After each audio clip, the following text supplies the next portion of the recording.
Welcome, everybody, to the Ogden Way podcast, the place where we talk about Ogden stories by telling the stories of Ogden's people. I'm Ogden City Mayor Ben Nadolski, and today I'm sitting down with my buddy, Murray Latson. Murray, in your words, every time I see you, this is what you say to me. What's good? That's what you say. What's good? So what is good? Everything's good. It's good to be here today. It's an honor to be here on your podcast. I'm finally here. And we're just going to let the community know what everything's all about and what we're aiming for.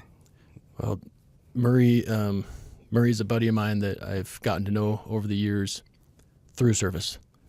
You're a guy that you show up. Like, that's actually how I met you. You just showed up and you introduced yourself. I got to know JoJo, your wife. She's going through some things. Yes. I've seen you standing up, stepping up, and serving people in need. And As that's we should. right, which is what we're here to do. Right. And that's how I got to know you, right? Right. But it's more than just getting to know you. It's getting to know your heart, getting to know your goals, what you're trying to do to fulfill your purpose, right? Right. And but you're also a rapper, performer. Yes. You found that out this Saturday at Juneteenth. That's right. That was pretty awesome. That was awesome. Right. But like you said, the purpose is to, reach our youth and stand strong, boots down in our community. And that's our main goal. That's my main goal. We've been doing it for a while, and it's time to actually be more transparent out there. Yeah, transparent, but also just intentional. Right. Right. Right. And so the work you've been doing, and the word that comes to mind that we've talked about is connection. Mm-hmm. Right. Yes. We've talked about it on this show before, but sometimes we find that people are in need of the service or some sort of an answer or support, and we know where that is, but they don't in that moment Right. or at that time. Right. And so what is often lacking is the intentional connection of that person with that service at that time. Right. Right.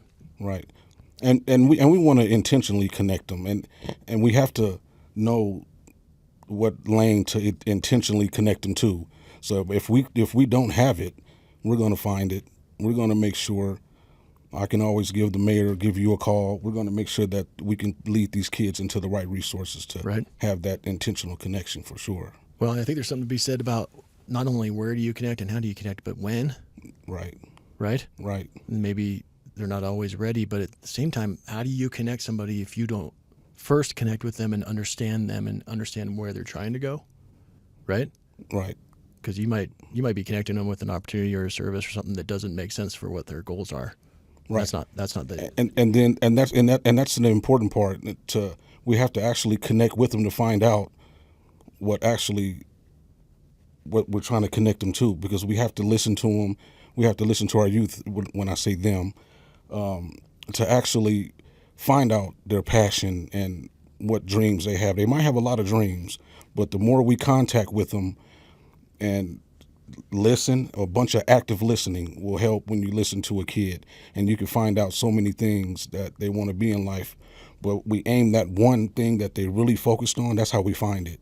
right. And once we find it, we aim them right to the right resources. We get them there and make sure that they'll be successful in their adult lives. So we're gonna get to talking about the nonprofit that you're running to make this connection point more intentional. But you said it. You just said we're connecting kids specifically. Mm-hmm. What is it about you and about kids that helps you connect with them so that you can connect them with what they need in order to succeed?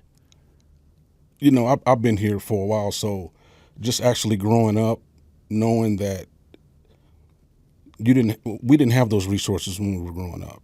So we were just out there trying to find out who we wanted to be. We had to go through so many ups and downs to try to find out where we were going in life. So now that I'm here at this point, it's like easy for me now. So I can relate to a kid that's been there, or any youth that's been there at that point in life, to where they were just confused, don't know where to go, have no one to talk to, or just wake up in the morning and knowing that I have someone to go speak to. That option is not there. So now, once I get boots down on the ground and communicate with the kids, which I will do. We've been doing it for a minute, and once we get that done, the process is going to be much easier because the communication, I can relate to them by just being in that same era of time that we can actually get it done. Right. You know. But also having that same lived life experience Right. of growing up here, going through your own struggles, Mm-hmm. making your own mistakes, right? Right. But also making your own life choices to overcome those mistakes, Right. become the successful man that you are today, Right. right? Right. And I would tell them it's not easy. I mean, you're going to have a good support system around you to to actually make the right decisions in your life. You're going to bump your head around a couple times, but if you surround yourself with the right people at the right time, they're young, they're going to find out, but we're going to get it to them to where they're going to start surrounding themselves around good people, because then they start copying that good thing instead of, going to the wrong side and being where they don't want to be, and then now they're confused, they don't know what to do. Yeah. But the more you surround yourself by a good crowd of people, I think that'll be good for them too, and that's what we're going to do too. Well, are you okay talking a little bit about your life here in Ogden and Sure. kind of sharing a little bit? Because I think that when you've opened up to me, it does feel like that's an important life experience that It is. that has got to give you a perspective of what some kids are going through that I wouldn't have. Right. Right. Right. But it's so important for them to see who you are today versus who you were, what decisions you were making. Big changes. Big change. Right. Big change. Big change. Big change. Yeah. But you've shared your story with me, and I don't want to assume what you're willing to share and not share. But Well, I'll share this part. I'll scoot up 25 years. we can scoot it to you right there. Just growing up in the environment that you didn't ask to be in. Your mom and your dad brought you here. You just have to just figure out the best way how to figure out life without help. You know what I mean? Like, I didn't grow up without my dad. My uncles and friends raised me.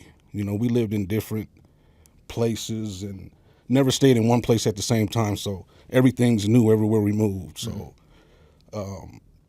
just growing up in the environment, trying to survive, and, we see the glamorous things in the neighborhoods. We see the other people having this, we want it, and we trying to figure out a way how we can get it, and learning I call it the demonic way of living, because back then, now you see it, but back then it was like greed, money. You had to get it the way you got it. And what I mean by getting it the way you got it means just not caring about no one. You don't care about no one's feelings. As long as you can get it that day, how you got it, it's there. But you're not thinking about the consequences. You're not thinking about who you've harmed. You're not thinking about the ripple effects that it caused to other family members outside of the people where you gained this greed from, or just trying to figure out an identity for yourself. So, growing through just trying to build a character for yourself that's not going to really be able to be that character that you try to build 20 years from now. Because that's why I scooted up 25 years, because right now I built a different character for myself, and realized that it's not going to be easy to get right here. You have to have people to help you. You have to have a good support system. You got to be willing to get out of it, first of all, and admit, you harmed people. You did wrong things. You have to admit that first, then you'll make it through. And then stay on it, stay consistent with it.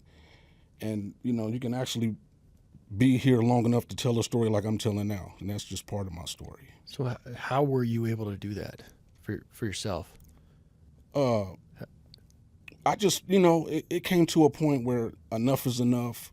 I'm tired of looking at it as, it's tired. It's when you get, it's an acronym that one of my friends used to use. You just get tired of eating the same old crackers.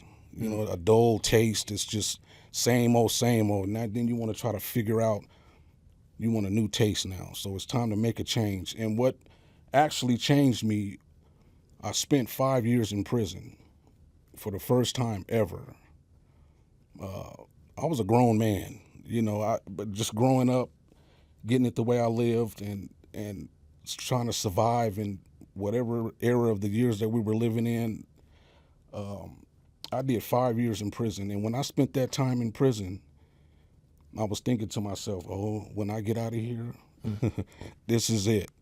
I mean, I'm a grown man in prison, trying to use the same formula that I've been using half my life, So I had to actually switch that up. But it was one gentleman. I'm gonna go to this real quick. This is the real reason why I changed everything around. There was a gentleman in prison at the Draper, Utah State Prison.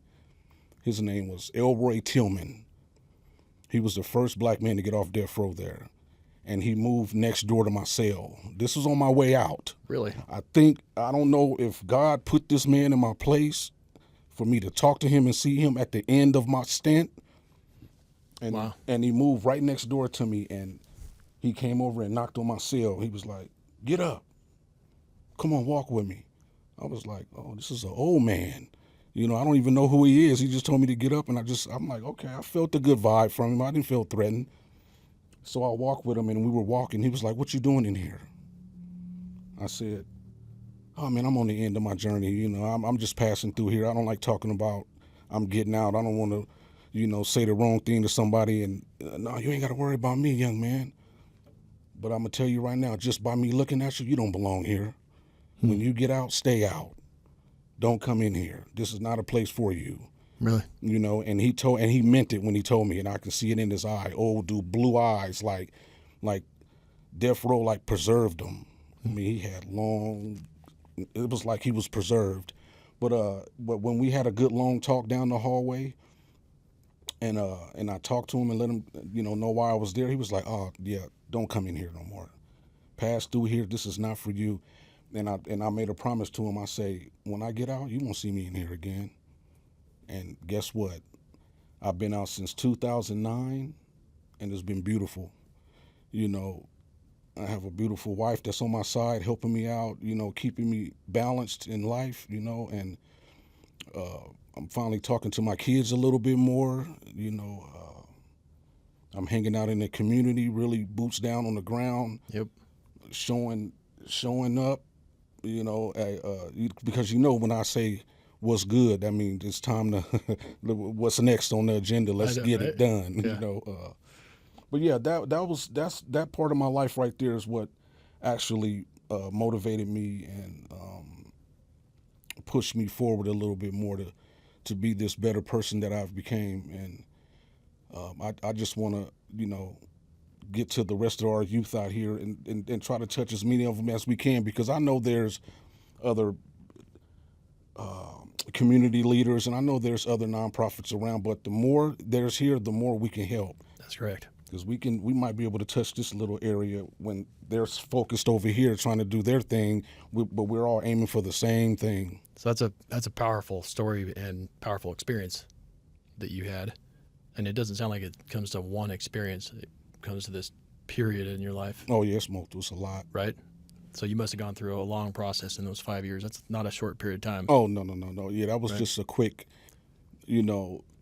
beginning to the end type of thing in the prison life, and it all happened here in the good city of Ogden, and it was probably meant for me, not because when I got out of prison, I was going to leave here.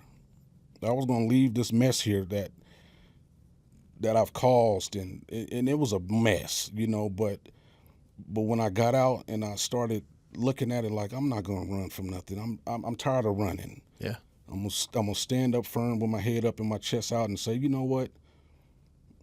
I'm gonna change myself here and let other people know and other community members know that you can change. And I just wanted to set that example so bad, and it's being set right now, and I'm living proof, and I have a big story to tell, but we can probably do another podcast some other time on that. Yeah, for sure. That's true. But I just want to do my due diligence here, and I want to give back with good positive vibes to make up for all the. I feel it's a makeup. I feel like I owe Ogden something because when I came here in '99, I didn't do nothing but just do what I did for till 2004. Yeah, that was a long time of doing nothing. Just. A lot of taking, now you got a lot of giving back. But yeah, Right. yes, I want to give back triple time that because, well, when I got out of prison, I really actually wasn't free until I wanted to be out double the time that I was in. Yeah. That means that covered this up. So now I still got triple the time to make up for that little bit of time I lost. Well, that sentiment that you're sharing right now is, we had Lorenzo Gutierrez on the show, and he tells me the same thing. He's like, All right. I've done wrong. I got a lot of right to do. Oh, much to make it much right. respect for Right. Lorenzo for one and all. Absolutely. Oh, yeah. Yes, sir. I know Lorenzo's a good friend of both of ours. Mm-hmm. In fact, we saw him on the stage backstage. Right at backstage. Juneteenth, right? Right. But he's the same way. He's got his stuff in order and Right. life in order. He wants to give back and make things right. Right. And we got kids in our community that need that kind of mentorship, Mm-hmm. right? And so we appreciate you and Renzo being those kind of men. Thank you. So you've shared your story, you shared your goal and your mission. How do we make that happen? I think is the question, right? And that's where we've stepped in to try and be helpful. Mm-hmm. In my job, this is an interesting component of being the mayor is you have so much that you can do, but there's also so many out there that need it, right? Right. And so like for me, I sit and I wonder and I spin in my head, how do I help more? How do I help more? Because I can't be everywhere all at once, right? Right. And I love the one-on-one, but I can't operate at a scale to help 90,000 that way either. Right. And so I need to do some one-on-one, but I also have to have people out there doing one-on-one with me and for me, right? Right. As teams, as partners, as just a community, right? It's not about me, but I love that I know you're out there, boots on the ground, connecting with kids, and that I can count on you to come to my office or to me directly, Right. and say, I got this kid that needs, this is a situation. Do you know anybody that can help him? Mm-hmm. Right? Right. And that's exactly what I plan on doing, and that's exactly how it's going to be executed, because that's actually the only way that it'll get done. Just like you said, you focused on so many things going around in the city that you can't be everywhere all at once. And just knowing that you have good people in your corner that's aiming for the same exact vision. Well, I'm not going to say exact. I can't say that. The same exact vision that you're having, where we all are inbound in the same one of your visions. Right. So we can actually make that bubble get bigger. See, then Right. it gets more recognized. Then it's like, okay. It's called force multiplying, Right, right? right. With and for each other, but with intentionality. Mm-hmm. So, this is the thing that it was funny because when my staff was like, when you say community engagement, what are you talking about? I'm glad you brought that up. Because I feel like community engagement's done a lot of different ways. Mm-hmm. And if you dig into the literature, case studies, look at different success models and et cetera, there's the traditional way where you're like, oh, we put it out on social media, we hold an event and have them come to us or whatever. Right. There's successes and there's there's misses within each of those ways. But it really depends on who you're trying to target too, right? Right. That target is. It's a that's big right. deal. That's And, right. It's and the just like whole marketing. But don't they always say you got to meet them where they're at? And how am I going to go and meet the kid that you're connecting with where they're at? I don't have that time, but I don't have that access, and I don't have the makeup and the background to really be that connector, right? Right. But the fact that you're connected to me, and that the kid says something, say, "Hey, let me call the mayor," and then I pick up, right? Or Like you always do. or we're out in the public, and you introduce me to your son. Mm-hmm. You're strengthening your bond there, right? He was impressed by you too. Oh, that's good. The first time meeting you, he just felt it. Like he was like, "That was the mayor." I'm like, "Yeah, that was the mayor." What? He just. We're just people, man. Yeah, we're just normal people. Just normal people. Yeah. But that's the kind of community engagement I want to do, but I can't do that by myself. Right. So I count on you. It takes a team. We have plenty of devices on the machine that'll make the machine run. Because if all the devices are working, then we all move as one. You know, you might have one of the devices that might need a little oiling over there, so we'll just go see how we can put him back in line and keep that going. That's right. You know, I really appreciate that you do that with us, because I mean, when you're the mayor, you just get a lot of criticism. Surprise, surprise, right? Yeah, surprise, right? Which is fine. It just you comes can with see the that job. small print down there at the bottom. Yeah, it just comes with the job. Right. But one of the things they say is that you're not connected to the community. I'm like, are you kidding me? You know, I like I said, I can't be everywhere all the time, but we have put so much intentional energy and effort into multiplying ourselves, right? Magnifying and multiplying the impact that we can have as a mayor in a mayor's office. You have a big job. You know, I don't understand why people. How can I put this? PG-13, because we're on the Ogden City Mayor's podcast right now. Well, I'm a little salty. You know this. Yes, the mayor's a little salty. I mean, everybody see the front side. They see all the cherries and the whipped cream and all the entertainment and all the excitement. But on the back side, it take a lot of work to actually make all that good stuff happen up front. People don't see the back side. And on the backside, it's a lot of preparation, moving around, people sweating, people are working. That's the deep part of the machine that's working right there.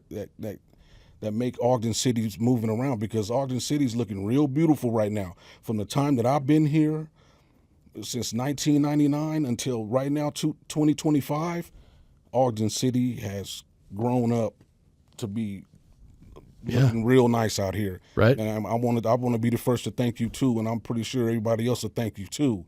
But you know, they just have to just give a little bit more understanding what it takes to make this place move the way it's moving. I appreciate that, and it is a lot. And I'm not whining about it. In fact, right. You know how much I love to do hard things. I know. You stay busy. And I love being busy, but I love hard things. I love the pressure. I love the stress, because, well, first I asked for it.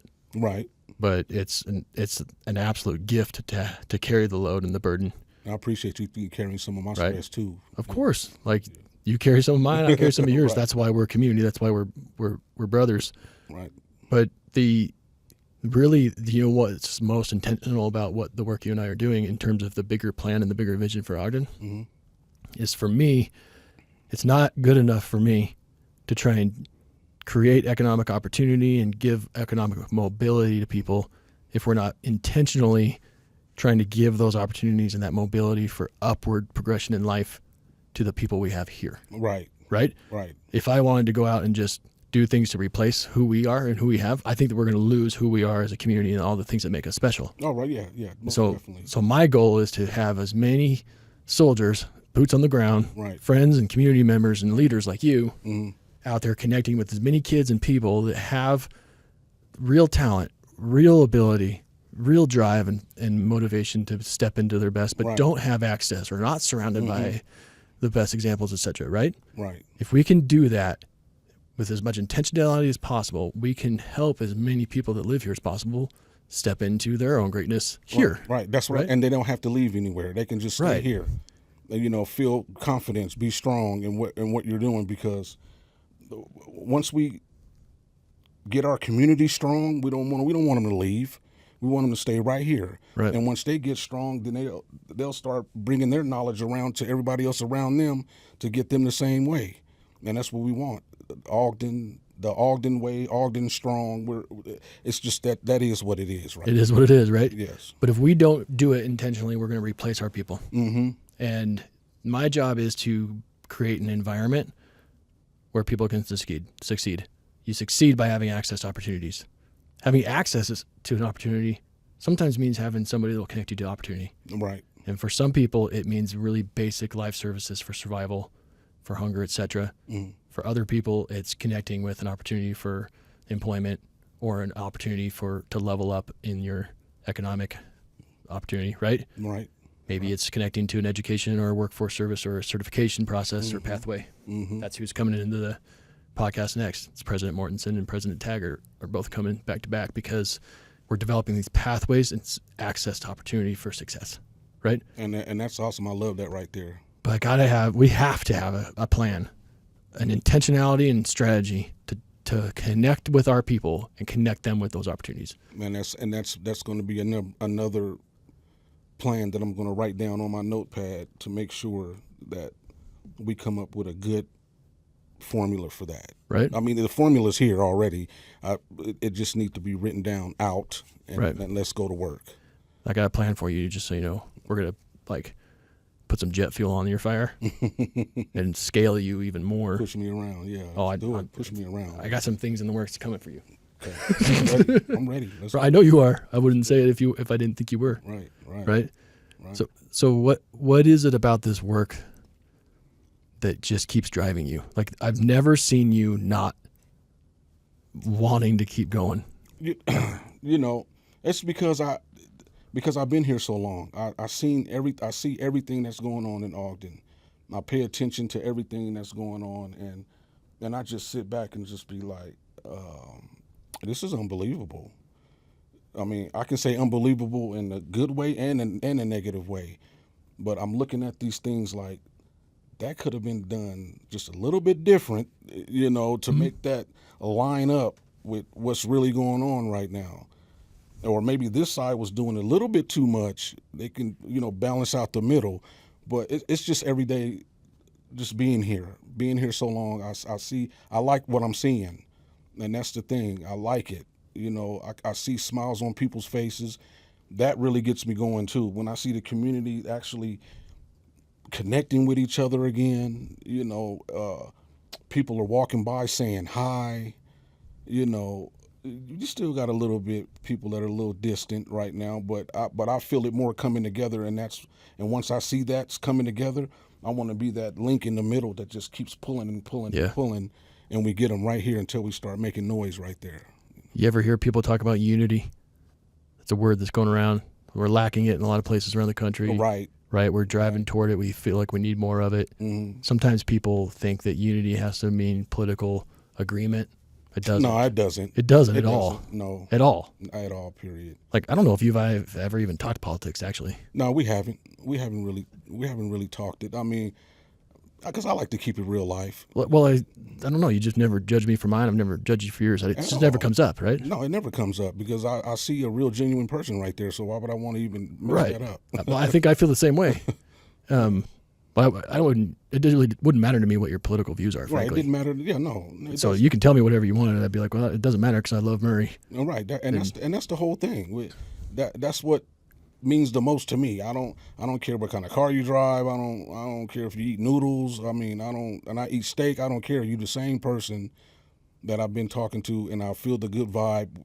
We have similar thoughts. We think the same a little bit. As long as if the person agreeing with a little bit what I'm agreeing with, that's all I care about. Right. You know. But the point is, it's not about politics in terms of unity. It's not about having to agree on everything. Right. Unity is what you were explaining before I brought up politics. It's you wanted to be there in the middle and be that link. Mm-hmm. That's genuine humanity and unity in humanity. Right. Right. Right. And us being a city of 90,000 is not a big city in the big picture. No, we've grown a little bit more, huh? Well, we're right around there. We're not quite, but okay. We're the big city in this area, but we're still not a big city in the big picture. We're not Chicago or LA or New York. You know what I'm saying? Right. But we're a big enough city that it's like, oh man, this is getting pretty complicated. There's a lot of scaling we have to do, but it's small enough too that we've got this It kind can of be controlled, and we're like this kind of level of connection. Right. Where if we scale it like you're doing, your whole model is taking the one-to-one connection point and staying connected while we connect with opportunities and resource. Right. Keep them lined up. It's mentoring and keeping them in the pipeline for success. And if we can scale that, we can scale it rather quickly here. And we're not that big. It can be right. And I was just going to say that it's not that big to scale because it's just this much of space that we have control of it. So if we just shape it up, right? You know, it's there. We're like America's smallest big city or biggest small town. And I hear it's number 2 on the visitors list. They like to come out here. You know what I'm saying? It's number 2 on the economic list in the country on some lists. That's right. Awesome. So, I know it's a great place. Yeah, it's a great place. But the point is, we're like this perfect size where, for example, the mayor is resourced enough to help, but accessible enough. to be connected. You know what I mean? Right. So that's win-win.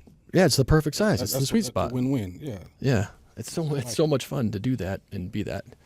I bet it is. It is. And I know it is. I can feel.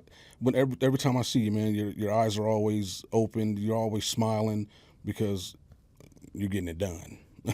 Oh, it feels good to get it done, right? Yes, it feels good to get it done. Man, last night I went out to the church on West 24th. They invite me out every year for the celebration this week. Over there. Yeah, and they always I love worshiping over there because they welcome you with open arms. Right. They don't hold back. They pour their heart and their love and their soul and their spirituality and faith into you when you show up there. There you go. And that's it's not just because I'm there. It's not just for me. It's for everybody. It's just how it is there. Mm-hmm. So since I've been in West Ogden, I felt so good last night, Maria. Like my wife went with me. She's like, that was fantastic. Right. So we're bringing our girls back tonight. to get them there. We got a whole nother service, but it's a perfect example of afterward, like we stayed until everybody was gone. And we were approached by 3 or 4 different people that had needs from the city. Mm-hmm. Like real needs. They're like, hey man, I've been trying, I got to figure this out. I'm not really sure who to talk to, how to go about it. And I took 4 things and put them into the pipeline today. Right. And they're going to be worked on, and those guys are going to hear from us, and we're going to help those people overcome their obstacles. And you see, it's the same exact thing. And you kind of anchored that in what Hope Connecting Purpose is all about. Those we have a few of those mottos in our nonprofit. You see, right? It all leads the same, and that's what's going to make it just even more that much more better, because like how you connected with those people at church. Yeah. Now you actually had your feet on the ground. Right. Spoke directly to them and know what their needs and their wants were and aim them to the right resources to get that taken care of. Exactly. And that's exactly what we talked about when we had breakfast, and it clicked like that. It's like. Right. So in one of the instances yesterday, before the church service actually, and that I circled back after, because it just happens all day long. And this is what's beautiful about the role. The more you get out there, the more you kind of catch these opportunities to connect people and help them. That's service, right? Mm-hmm. The question was, I can't afford to do this repair on my home. It looks bad. I'm reflecting bad on the neighborhood. I care deeply about my neighborhood. Right. And but I'm struggling. Is there any way I just need a little bit of help? And it's such a small need to help, right? Just a little call for help. That's it. And the answer is with my hometown. It's just the nonprofit service arm is there. They're getting like that connection was made this morning when I got back to the office. They're already connecting with her and her need. You see, and that's just beautiful. That's beautiful. That's community. That's connection. That's service. That's helping each other line up with opportunities to elevate and to step up, out. Right. So that's the kind of intentional work we do. Right. And I like that word, intentional. That sounds a little bit more direct. Yeah. It's like you got a plan. Yeah, you have to have a plan to make it intentional. Right. Well, Murray, guys like you, people like you, are why I love this job. Thank you. I don't think that you and I would know each other the way we do if I didn't step into this role. Mm-hmm. But also I wouldn't know you if you didn't step into your role, Right. And it's like, God was very intentional in putting you and I together. I guess our roles just rolled on the same road. That's right. Rolled right up on each other. Right. But you got to be, just like faith, you got to be open to the opportunity and the connection and the relationship. So thanks for being that kind of a man and friend for me. Thank you. Yep, I love you, man, and I am thankful for you. Thank you. A lot of people are thankful. I can't wait to keep working with you and keep helping people. Oh, I can't wait to get out there and get it going just a little bit more than what we already have. So tell us a little bit about your nonprofit, the name of it, and the website before we wrap up, so that we can move to our call to action. Okay. And make sure people are reaching out. We're done. Our nonprofit is Hope Connecting Purpose, and our passion and our mission and our goal is to reach but all of our community youth, to bring them courage, to help them be who they want to be in life. And the second part of it is reaching out to some of our community members that are struggling in health crisis. I mean, I know health crisis sound really big and broad, but that's just, when we say health crisis, we mean just anything to do part of that health crisis. You need some help with starting a fundraiser, or we can aim you in the right direction to help you out in what kind of resources that you may need help with to give you a little bit of relief on the pocket and be around your loved ones a little bit more. And those are our main two focuses: our youth and most of our community members that are struggling in a health crisis. That's our main goal. And you can go on our website at Hope Connecting Purpose at hopeconnectingpurpose.com is our website. You can go on, join it, click in, see what we're doing, see what upcoming events are going on, and most of all, go check out the pictures on there. There's some great things going on there. A lot of good things. A lot of good things, good people, good impacts, right? Yes, sir. All right, man. So we finish every show with a call to action. So I'll just say, if you're out there and you want to give back, you want to be the kind of connector that we've described today. If you've had the same life circumstances, or you feel like you can connect with the youth, you feel like you've got time to give, and you want to be a mentor that stays connected with our youth and mentors them through to success, go to the website, reach out to Murray. Let's get connected, and let's multiply the impact, right? Right. Take the intentionality, pour some jet fuel on it, and let's light this on fire and get this going, right? Right. All right. Intentionally do it. That's right. I like that. That's right. Word. All right. Thanks, Murray. I appreciate you, man. I appreciate you too. Okay. Well, that's a wrap today. Thank you for joining us here on the Ogden Way podcast. We love telling the stories about Ogden by telling the stories of Ogden's people. Murray Latson is legit one of Ogden's best people. I love you to death. Appreciate you. Ogden wouldn't be the same without you. Thank you. That means a lot. And let's get to work. Let's get to work. Okay. Thanks, everybody.